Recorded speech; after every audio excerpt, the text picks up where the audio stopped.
आनंद लो प्रतिदिन का जीवन का में स्वागत है।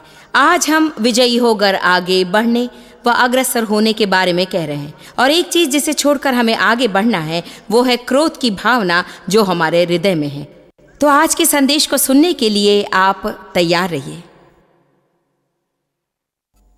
हमें ये सोचना बंद करना चाहिए कि हमें खुश रखने के लिए हर एक को उनके व्यक्तित्व और चाल चलन में परिवर्तन लाना चाहिए। हमें स्वयं जिम्मेदारी लेकर अपनी भावनाओं और अनुभूतियों पर नियंत्रण रखना चाहिए।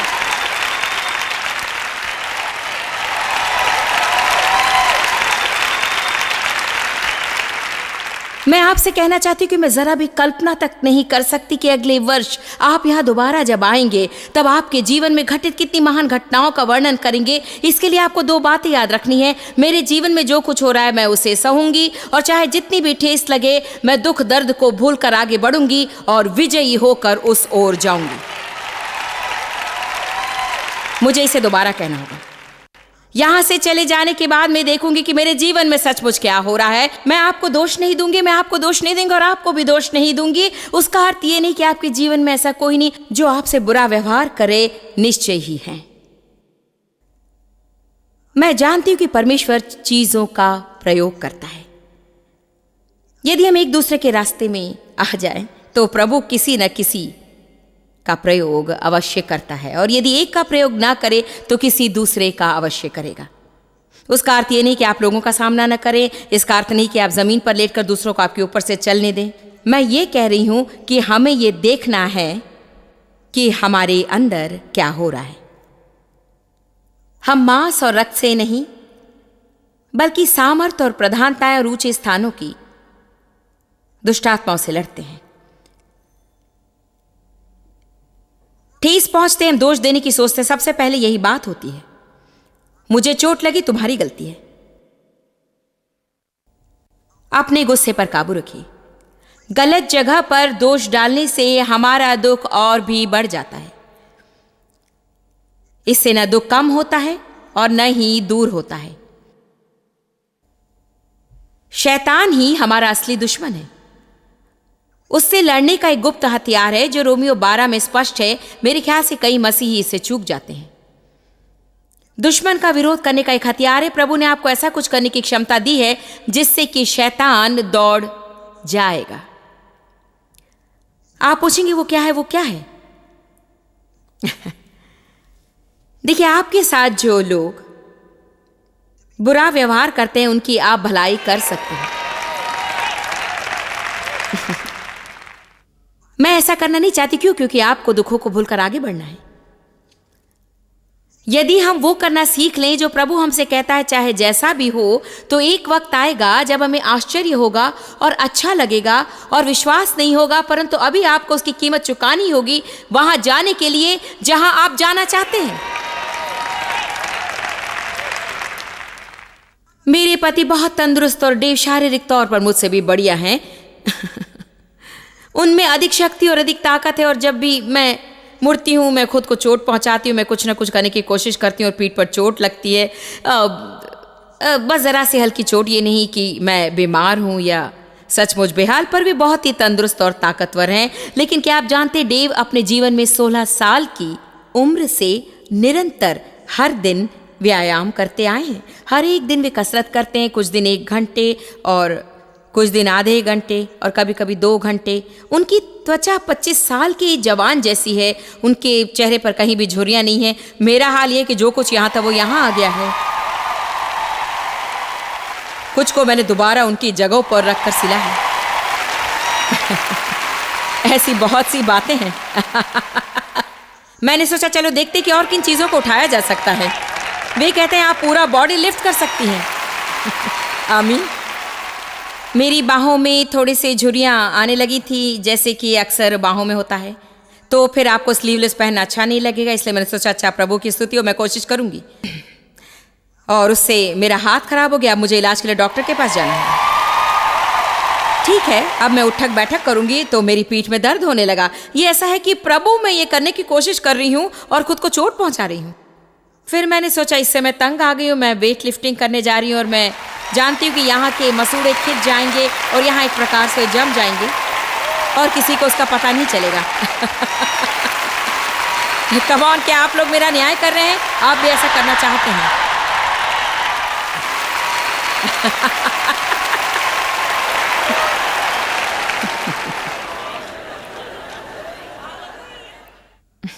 देखिए, डेव ने कीमत चुकाई। बहुत तरीकों से उसे चुकाया। आज वे जैसा रहना चाहते हैं उसकी कीमत तब उन्होंने चुकाई। तब मैंने कोई कीमत नहीं चुकाई, पर अभी चुका रही हूं।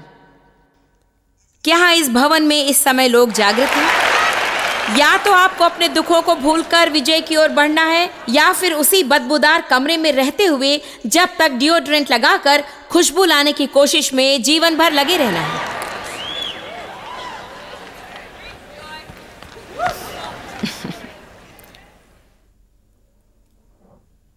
प्रभु भला है, मैं इसे बर्दाश्त नहीं कर सकती, पर चुकाने को एक कीमत अवश्य है। आपको किसी न किसी चीज से होकर गुजरना है। जीवन में जो गलतियां हुई हैं उसके लिए किसी और को दोष मत दीजिए। जब से मैंने प्रार्थना करना और शैतान पर अधिकार जमाना सीखा, मैंने हर चीज को धिक्कारा है, हर एक को धिक्कारा है। हे प्रभु, तुझे डेव को बदलना है, बच्चों को बदलना है, मेरे पड़ोसियों को बदलना होगा, मेरे बॉस को बदलना होगा। तब प्रभु ने बताया कि मैं ही समस्या हूं। आपको याद है ना, मैंने पहले भी कहा था कि आपकी खुशी कोई दूसरा चुराने का अवसर मत दीजिए। आपकी खुशी की जिम्मेदारी किसी दूसरे को मत दीजिए। आपकी खुशी के जिम्मेदार आप खुद ही हैं। वो किसी और की जिम्मेदारी नहीं कि आपको जोशीला बनाए और सारा दिन खुश रखे। यहीं पर हम गलती करते हैं। हम किसी से शादी करके हमें खुश रखने की जिम्मेदारी उन पर छोड़ देते हैं। हमें उनके साथ रिश्ता जोड़कर प्रभु से पूछना चाहिए कि हम उन्हें क्या दे सकते हैं, और फिर उन्हें देकर हम खुश हो सकते हैं। लेकिन हम उसका उल्टा करते हैं, आप मुझे खुश कीजिए। नहीं, प्रभु कहता है दूसरों को दो। दूसरों का जीवन बेहतर बनाने के लिए आप क्या कर सकते हैं? दूसरों के लिए कुछ करने पर आप महिमामय और अवर्णनीय आनंद पाते हैं। क्या आप जानते हैं कि जब दूसरा कोई अपनी मर्जी से कुछ करता है और आप नहीं चाहते कि उस तरह से करे, तब कितना दुख होता है? एक बार जब उसे होने देते हैं तो आपके अंदर एक आत्म संतोष रहता है जो आपकी इच्छा अनुसार करने पर आपको नहीं मिलता। हम अवर्णनीय और महिमामय आनंद को पाने के लिए शरीर से सौदा करते हैं। छोटी सी शारीरिक वस्तु से हम उस वास्तविक चीज का सौदा करते हैं जिसे देने के लिए यीशु मरा। यह जानने से बढ़कर कोई उत्तम अनुभव नहीं है हमारे जीवन में कि प्रभु आपसे क्या चाहता है। चाहे कितनी भी कीमत चुकानी पड़े, आपको वही करना है जो प्रभु ने आपसे कहा है। प्रभु ने हमें सामर्थ्य दी है और लोगों की भलाई करने की शक्ति दी है, उन लोगों की भी जो हमारी बुराई करते हैं। प्रभु ने हमें अपने शत्रुओं के लिए प्रार्थना करने की शक्ति दी है। उसने हमें क्षमता दी है कि हम उन लोगों पर गुस्सा ना करें जो आपको ठेस पहुंचाते या हमला करते हैं। प्रभु ने हमें कहने की शक्ति दी है कि प्रभु ने क्षमा कर, क्योंकि वे नहीं जानते कि क्या कर रहे हैं। और यही सत्य है, कई बार लोग नहीं जानते कि वे क्या कर रहे हैं। वे अपने दुख दर्द की प्रतिक्रिया करते हैं। वे आपके पीछे भी नहीं पड़ते, आप ही बीच में आ टपकते हैं।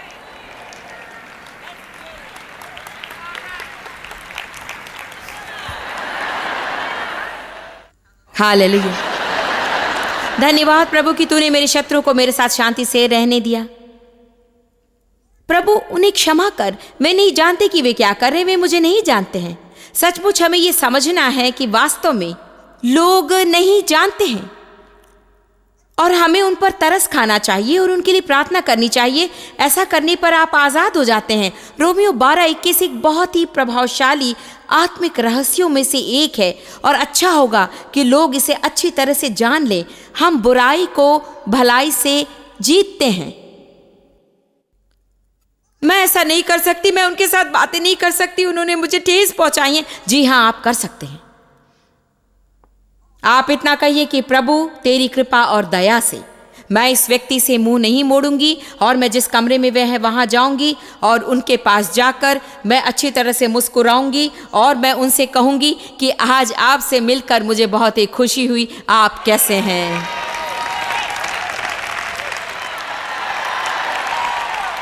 लेकिन हम करते ये कि हम उस कमरे के अंदर घुसते और हमें ठेस पहुंचाए हुए किसी को देखने पर कहते मैं इसके पास नहीं जाऊंगी।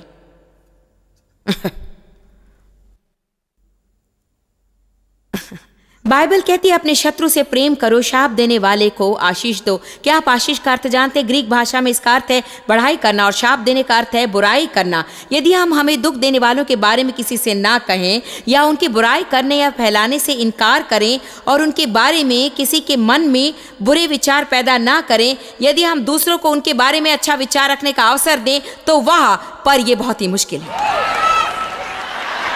ओ जानते मैं उसके साथ था और ओह वास्तव में कल आप मेरे साथ थे और किसी दूसरे के बारे में कह रहे थे।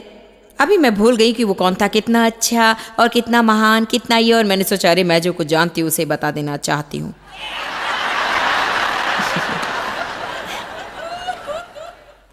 देखिए प्रभु मुझसे सिर्फ इतना ही कह रहा था कि अपना मुंह बंद रखो। जानते हैं मुंह को बंद रखना कितना मुश्किल होता है? ओ कितना दर्दनाक होता है, क्योंकि हम हर कुछ कह देने की इच्छा रखते हैं अपने मन में। हमें जो कुछ कहने की इच्छा होती है उसे हम कह देना चाहते हैं। देखिए ये मुश्किल है। आपको लगता है कि आप घुट घुट कर मर जाएंगे, वास्तव में ऐसा ही होता है। वे बुरी चीजें मर जाती हैं क्योंकि हम उन्हें पोषण नहीं देते हैं। जब भी हम शैतानी अनुभूतियों को स्थान देते हैं तो उन्हें बढ़ावा मिलता है और वे जिंदा रहती हैं और बाद में हम पर नियंत्रण करने की सोचती हैं। हमें बुराई को भलाई से जीतना चाहिए। भले बनकर सही कार्य करने पर शैतान को दुख होता है। शैतान बहुत ही दुष्ट और अधर्मी है, और जैसा कि हम पहले बता रहे थे, यदि हमारा दिन बुरा होता है और हम उन लोगों के आसपास रहते जो वास्तव में खुश रहता है तो हम चिढ़ जाते हैं। शैतान में कोई भी अच्छाई नहीं रहती, वो नीच और दुष्ट है। इसलिए जब हम भला और उचित कार्य करते हैं तो उससे बहुत ही कष्ट होता है। क्या आप ये जानते हैं किसी की भलाई करने पर शैतान दुखी हो जाता है? हर बार जब हम प्रेम व्यक्त करते हैं तो वो तो बस और ये सच है। मैं ये जानती हूं और आपको बता रही हूं। जब मैंने एहसास किया कि शैतान ने मेरे पिता के जरिए मेरे लिए क्या किया, क्योंकि किसी ने उनको चोट पहुंचाई थी। दुखी लोग दूसरों को दुख देते हैं। जब तक कि कोई खून की रेखा नहीं खींच लेता, ये चलता ही रहता है, पीढ़ी दर पीढ़ी दर पीढ़ी दर पीढ़ी दर और पीढ़ी दर, और शैतान बहुत ही प्रफुल्लित होता है। पर बाइबल यशाया 61 में हमें बताती है कि जब हम प्रभु को अवसर देते हैं, वो पूर्व काल के खंडहरों में फिर बनाकर उजड़े हुए नगरों को, जो पीढ़ी पीढ़ी में उजड़े हुए हों, उन्हें फिर नए सिरे से बसाएगा। हाँ, मेरे खून के रिश्तों में भी उजड़ापन था।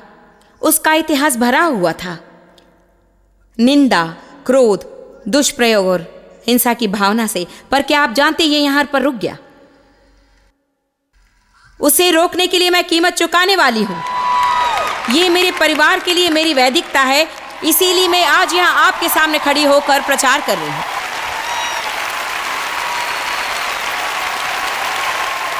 शायद इसका हल्का प्रभाव मेरे किसी बच्चों पर, खास तौर से बड़े बच्चों पर हो सकता है, पर वो भी ठीक हो जाएगा। और जब तक कि उनके बच्चे बड़े हो जाएंगे, देखते रहना शैतान, आगे कभी तुझे बर्बादी की निशानी तक नजर नहीं आएगी।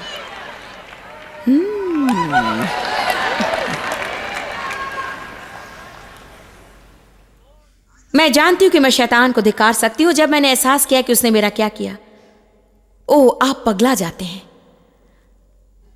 तूने मेरा बचपना चुराया, मैं कभी बच्ची ही नहीं रह सकी। जब मैं 23 की थी, और मैं झूठ नहीं कह रही हूं, मुझे याद तक नहीं कि मैं कभी खुश थी और कभी अपने जीवन में आजाद थी और निर्भय थी। आप पूछेंगे 23 क्यों? खैर, जब हमारी शादी हुई थी, डेव 26 की और मैं 23 की थी। मुझे याद है एक दिन हम बातचीत कर रहे थे और डेव अपने बचपन की मस्ती भरी घटनाएं सुना रहे थे। और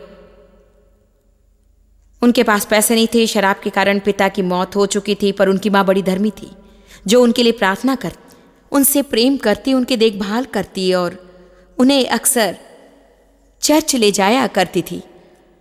डेव अक्सर अपने बचपन की मौज मस्तियों की याद किया करते। तब एक प्रकार का दुख मुझ पर छा गया और मैंने सोचा मैं तो मस्ती के बारे में सोच भी नहीं सकती। मैं क्रोधित थी। यदि हम उस क्रोध पर काबू करना नहीं जानते हैं तो हम किसी न किसी पर उसे उतारने की ताक में रहते हैं। अक्सर हम हमारे जीवन में घटित बातों के लिए उन लोगों को कीमत चुकाने को मजबूर करने की कोशिश करते हैं जिनका उससे कोई संबंध भी नहीं रहता, परंतु हम उन पर गुस्सा उतारकर अपने रिश्ते नातों को एक के बाद एक बिगाड़ते जाते हैं तथा उन लोगों पर दोष लगा देते हैं जबकि वास्तव में वे निर्दोष होते हैं। दोष शैतान का है। तो फिर मैं शैतान को पीछे कैसे भगा सकती हूँ, क्योंकि मुझे उसे हराना है। आप लोगों की भलाई कीजिए और शैतान सिर पर हाथ रखकर भागेगा। जहां भी जाएं आशीष बने रहिए, सुधार कीजिए, प्रोत्साहित कीजिए, सकारात्मक रहिए। आप जिनके भी साथ रहे उन्हें खुद के बारे में अच्छा विचार रखना सिखाइए। प्रभु के लिए महान कार्य कीजिए।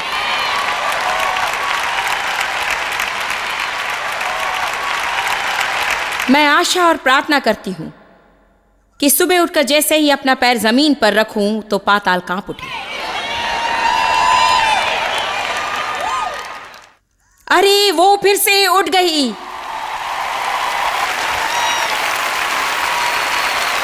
आइए हम उस रास्ते से निकल पड़े। ये नहीं होना चाहिए कि सुबह उठते ही एक और दिन कुड़कुड़ाने में बिताकर 3-4 लोगों को नाराज करें, 4-5 को डराएं और 9-10 की निंदा करें। नहीं, हमें नाराजगी पर, क्रोध और कड़वेपन पर काबू रखना चाहिए और हमें अपने विचारों पर नियंत्रण रखकर वही सब सोचना चाहिए जिनके बारे में सोचना हो। हमें दबाकर और धकेल कर अपने विचारों को संयमित रखकर दिन में एक बार जीना, वह एक बार में एक चीज, एक बार में एक संबंध को अवसर देना चाहिए ताकि जय पा सकें।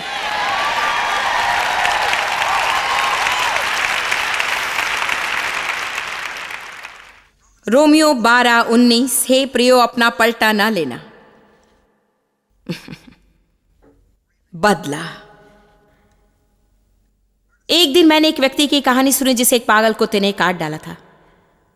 वो आदमी बहुत बीमार पड़ा और डॉक्टर के पास गया। डॉक्टर ने उसे कुछ दवाएं दी और उसे सलाह देते हुए बताया कि वो किस तरह के लक्षणों की उम्मीद कर सकता है। उसके बाद उस आदमी ने एक लंबी सूची तैयार की। डॉक्टर ने सोचा शायद इसे अपनी मौत का डर है, इसलिए वसीयतनामा तैयार कर रहा है। उसने कहा, अरे भाई, इसकी कोई जरूरत नहीं, तुम मरने वाले नहीं हो। उसने कहा कि मैं जानता हूं, मैं तो उन लोगों की सूची बना रहा हूं जिन्हें मैं ठीक होने से पहले काटना चाहता हूं।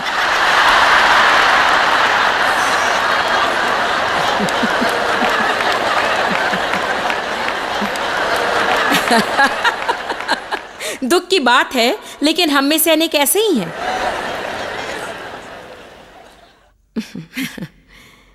मैं अपनी समस्या से तुम्हें काट डालूंगा, लेकिन बदला लेना बुरी बात है। प्रभु कहता है वो हमारा काम नहीं है। वो उन चीजों में से एक है जिस पर हम हाथ नहीं लगा सकते। प्रभु कहता है दशमांश पर हाथ मत लगा, मेरे अभिषेक की हो को मत छू, मेरी महिमा को मत छू, बदला लेने पर हाथ ना लगा। हम बदला नहीं ले सकते, वो अधिकार हमारा नहीं है। प्रभु कहता है पलटा लेना मेरा काम है, मैं ही उसे करूंगा।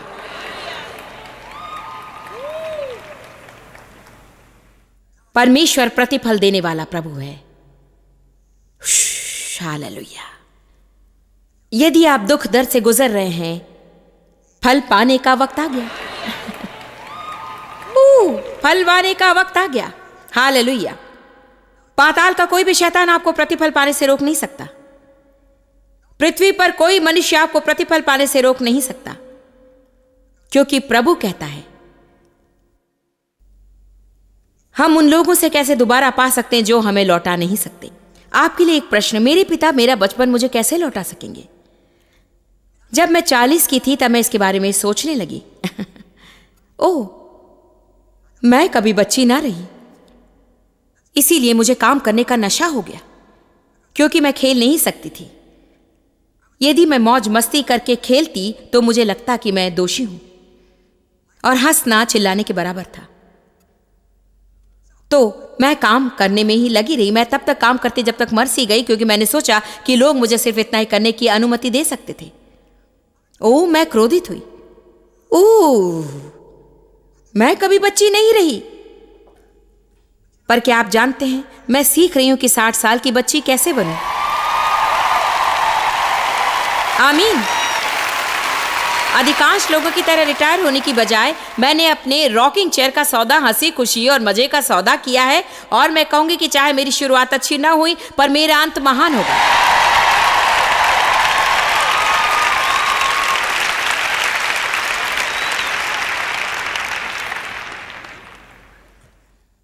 हे प्रियो, अपना पलटा ना लेना परंतु परमेश्वर को अवसर दो, क्योंकि लिखा है पलटा लेना मेरा काम है, प्रभु कहता है मैं ही बदला दूंगा।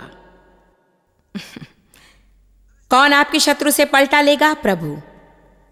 कौन शैतान से बदला लेगा? प्रभु। कौन मुश्किल समय पर भी सही कार्य करने का प्रतिफल आपको देगा? प्रभु। बिल्कुल ठीक। फल पाने का दिन आ रहा है, परंतु यदि तेरा बैरी भूखा हो तो उसे खाना खिला, यदि प्यासा हो तो उसे पानी पिला, क्योंकि ऐसा करने से तो उसके सिर पर आग के अंगारों का ढेर लगाएगा। ये आग वो नहीं जो आप समझते हैं। मैं भी ऐसा ही सोचती थी। उसके बाद मैंने इसका अर्थ जाना। एम्प्लीफाइड बाइबल में नीति वचन में दिए गए व्याख्यान से स्पष्ट होता है कि आग के अंगारों का अर्थ है परमेश्वर का धधकता प्रेम, जो आपके विरुद्ध उठने वालों के कठोर हृदय को पिघाल देता है। तो आग के अंगारों का तात्पर्य है सक्रिय और सतत प्रेम चलन, और ये कि आप उनसे अपने शत्रुओं से प्रेम करते रहें, प्रेम करते रहें और प्रेम करते रहें, प्रेम करते रहें, प्रेम करते रहें, जब तक कि उनका कठोर हृदय पिघल कर परिवर्तित ना हो जाए।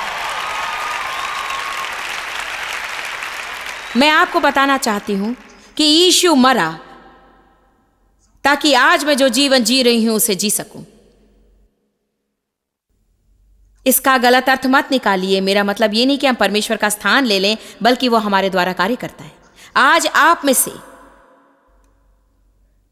अनेकों ने जो जीवन पाया उसके लिए मुझे मरना पड़ा, और आपको भी मरना जरूरी है ताकि आप किसी और को वो जीवन प्राप्त करा सके जिसे देने के लिए यीशु मरा। किसी के जीने के लिए किसी को मरना जरूरी है।